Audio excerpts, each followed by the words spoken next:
Meaning of gamine. Gamine. Gamine. gamine, Gamine. The term gamine refers to a girl who has boyish qualities.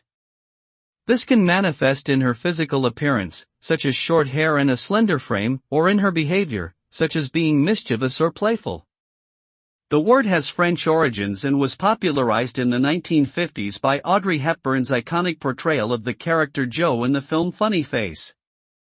The gamine look became a fashion trend, characterized by simple, tailored clothing and minimal makeup.